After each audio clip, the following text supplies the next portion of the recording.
Hello, my name is Allie and I am currently a teacher at Huntsville High School. I am here to give you a brief overview of what team-based learning is. Team-based learning is a version of a flipped classroom. In this version, students work in groups called teams. They are called teams because of the collaboration required for this teaching style to work. In TBL, information is taught in units, or modules. Each module is taught in 3 sections: preparation, readiness assurance testing, and application exercises. I am now gonna pass the floor to my colleague John to explain the roles of the students and teachers. Thanks, Allie, for allowing me to share with you and the viewers a little on a teaching style that I love to incorporate in my class. With team-based learning, teachers choose the information to be learned. They will then design appropriate and helpful preparatory material for students to complete prior to coming to class. They should also create a multiple-choice 5 to 10 question readiness assurance test. One of the most important roles of the teacher is to create diverse teams of students that will remain a team throughout the entire module. Last, the teacher is responsible with providing students with exercises that require students to work collectively on in-depth, real-life problems or challenges that allow students to apply and extend the knowledge they just learned. At this point, the teacher should act as a guide as students seek out solutions and answers to the problems provided. As far as students' roles go, they are held accountable for most of their learning. Students are in charge of completing the preparation portion of each module prior to class. This is important for them to do well on the individual part of the Readiness Assurance Test, also known as the RAT, as well as to be able to contribute to the team portion of the RAT. Students are responsible for pulling their own weight within their team, as well as providing constructive peer reviews regarding their team members. TBL is a great way for students to hear from others, gain a different viewpoint, and to learn to work collaboratively, as many job fields will require some kind of collaboration. It is also the student's responsibility to speak up and ask for help if they are having any issues as far as understanding the material. TBL is a great way to get students engaged and actively learning. Thanks, John. Next we are going to hear from a student at Huntsville High School to get an idea of what a normal process is like for students. Over to you, Alexis. Hey everyone, my name's Alexis. Thank y'all so much for having me. So kind of an overview of what our process as students are. It's pretty simple. It's just 3 steps. So at the beginning of each module, our teacher will send us normally in an email and tell us what reading we need to complete by the time we come to class. It's normally 30 to 50 pages and it covers the information that we're going to be talking about and discussing in class. So once we have read that and it's time for class, we will go to class. We will come in and first thing we will do is take the individual readiness assurance test. It's normally 5 to 20 questions, almost always multiple choice.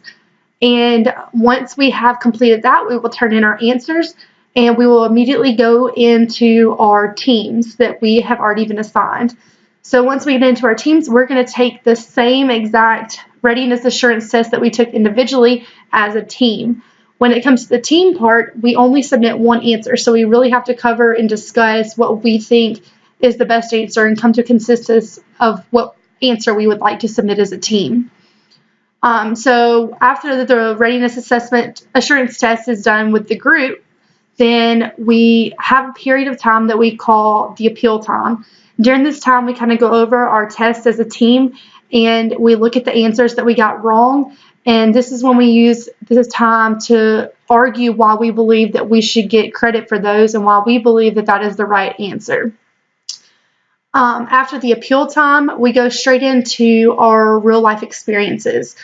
So like our teacher will always set up different situations or problems or challenges that tie in what we have covered, and we learn to apply and then extend the knowledge that we have learned previously into real life situations.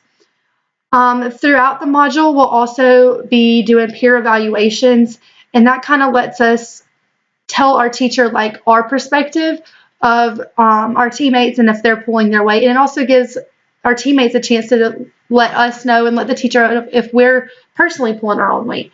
So we really like this way, and we think it's a great way to get everyone involved in actively learning. Thank y'all. Thanks, Alexis. Team-based learning is such a neat way to get everyone involved in active learning. As in everything though, there will always be some obstacles to overcome. It is very different from a traditional classroom setting. And as a teacher, you must be personally ready to change the way your classroom runs, and you must be ready for your room to be a little more chaotic and loud. Also, because it is different from traditional pedagogies, students are most likely going to be hesitant and weary of the change at first. Be sure to explain the importance of learning to work collaboratively with peers, not only now, but in their futures. Discomfort is okay sometimes.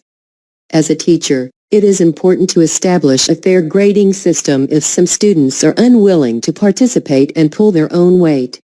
Now we are going to hear from some educators at the college level. So team-based learning allows us to get the students applying their knowledge to real-life situations as they work together in a team. I've been using team-based learning in my education here at Duke, both in the School of Medicine and in Arts and Sciences for the last 2 years. And I think the individual learner achieves a deeper level of applied knowledge than I've seen in my previous 18 years of teaching at Duke University with more of a lecture-based format.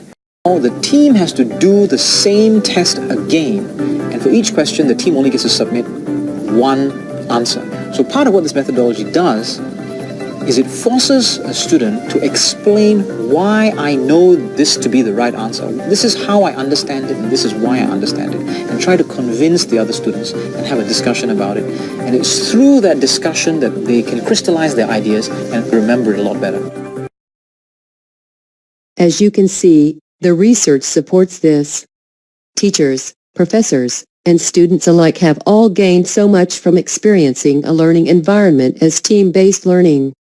It incorporates almost all 16 of the habits of mind into each module, which in turn helps prepare the student for his or her future beyond the classroom.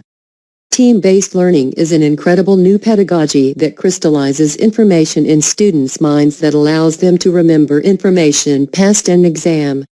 It enhances their collaboration skills and it prepares them for the real world.